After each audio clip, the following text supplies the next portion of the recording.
Appreciate you joining me today. Hope you're having a good day. We're going to be thinking about Jacob meeting Esau today. Yesterday we looked at Jacob wrestling with God. That was all, of course, right before Jacob meets Esau. The hymn we're going to consider is a hymn I'm not familiar with. The hymn is called We Gather Together. We gather together to ask the Lord's blessing. He chastens and hastens his will to make known. The wicked oppressing now cease from distressing. Sing praises to his name. He forgets not his own. I'd also like to consider the second verse. Beside us to guide us, our God with us joining, ordaining, maintaining his kingdom divine. So from the beginning, the fight we were winning, thou, Lord, wast at our side. All glory be thine. Hopefully, you see how. I wanted to consider that second verse just because we've been thinking about Jacob and the journey that he has been on. So, from Scripture, said yesterday we looked at Jacob wrestling with God, but I want to actually back up in that chapter because as Jacob went on his way from Laban, you may notice the angels of God met him there in verse 1. Jacob saw it and said, "This is God's camp," when he saw them. So he's going on and he sends messengers before him to Esau, his brother. The messengers return and they say, "Esau's coming to meet you. 400 men are with him." Jacob was greatly afraid and distressed. That's where he starts dividing the people that were with him, the flocks and the herds, into two companies.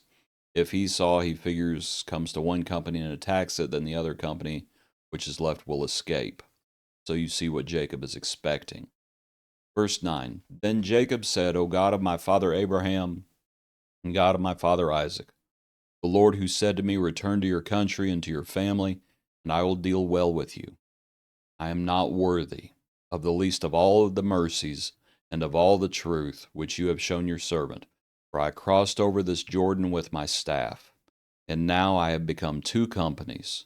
Deliver me, I pray, from the hand of my brother, from the hand of Esau, for I fear him, lest he come and attack me and the mother with the children. For you said, I will surely treat you well and make your descendants as the sand of the sea, which cannot be numbered for multitude. As we think about gathering together to seek the Lord's blessing, and Jacob says, effectively, this is by your grace, by your mercy and your grace. I am not worthy, he says. And he petitions God. He petitions God for his help because he recognizes, and remember, this is before wrestling with God. This is before the Lord strikes him on his hip. This is before he goes his way limping. And Esau's coming to meet him, and Jacob was blessed abundantly. But Esau has also been blessed, and he's bringing a small army with him. And that's how Jacob is viewing it. And so he petitions God, because that's the only way this battle is going to be won as he's looking at it. He petitions God. I'm mindful when we think about the great stories of reconciliation in Scripture. Of course, one of the great ones is the prodigal son.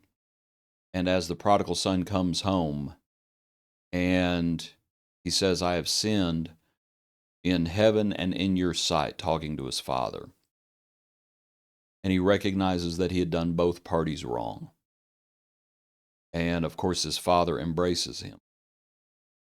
So might just think about it, it's not a perfect parallel, needless to say, but you might think about reconciliation and how reconciliations happen.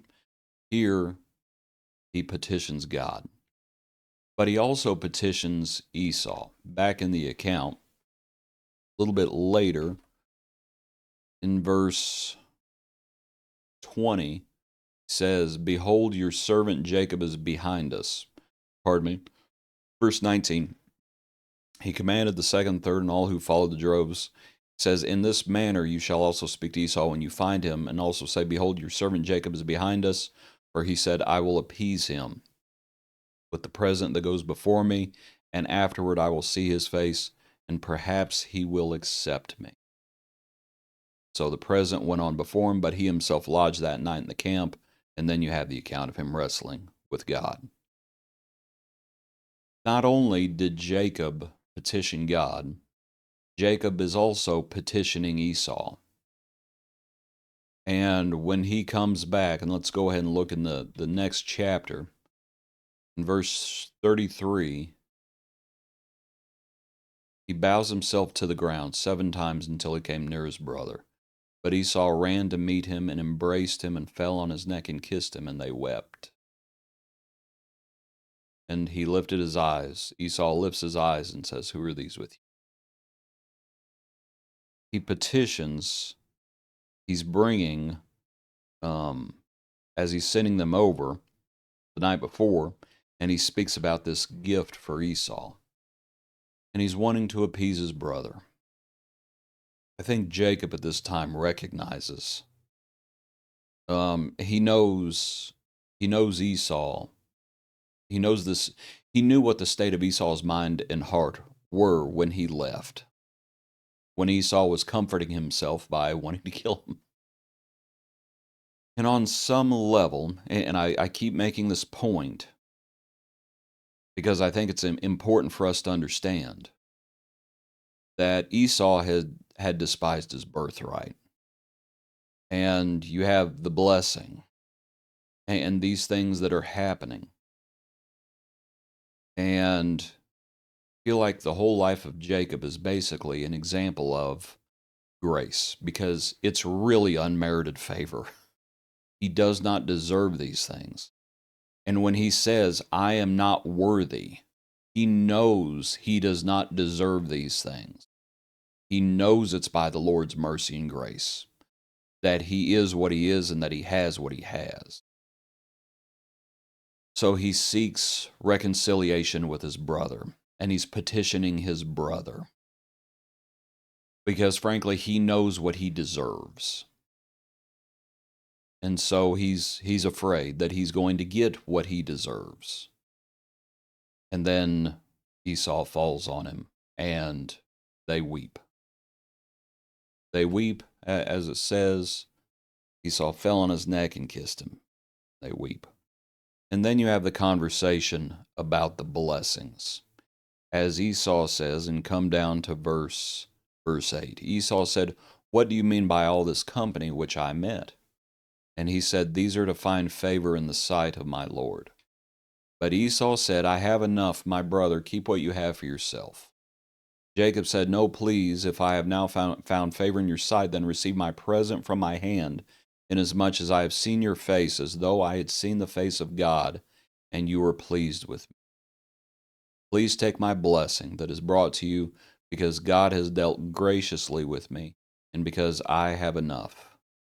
Never heard anyone talk about the two enoughs. Esau says, I have enough, verse 9. Jacob says, I have enough, verse 11. Those two words are not the same words. Verse 9, that word I have enough, it is the word for abundance. And Esau had an abundance. Jacob's word for enough means everything, means all. Jacob had an abundance, but Jacob also had the blessing. Might consider that. I don't think Jacob's trying to rub his nose into it or anything like that. But Jacob knows what he has. And he knows that he's not worthy of it. But here as he presents this gift and this blessing as well to Esau, both men have been blessed with prosperity. And as we gather together to ask the Lord's blessing, we're thankful for however God has prospered us, physically speaking. But we need to make sure that we're not just content with that. That we better not despise our birthright. We better hold on to our blessing that has been given to us by God's grace. And so we ask the Lord's blessing. We petition. We seek reconciliation, living peaceably amongst all as much as lieth within us. And we hold on to what the Lord has given us. You might notice in the account this back and forth when they're in verse 11, as Jacob urges him once again, Esau took it. Esau took it. And they go on their way. It's an interesting account as we think about the Lord's blessing. Appreciate you. Hope you have a good day. Hope you join us tomorrow for another portion of our daily praise.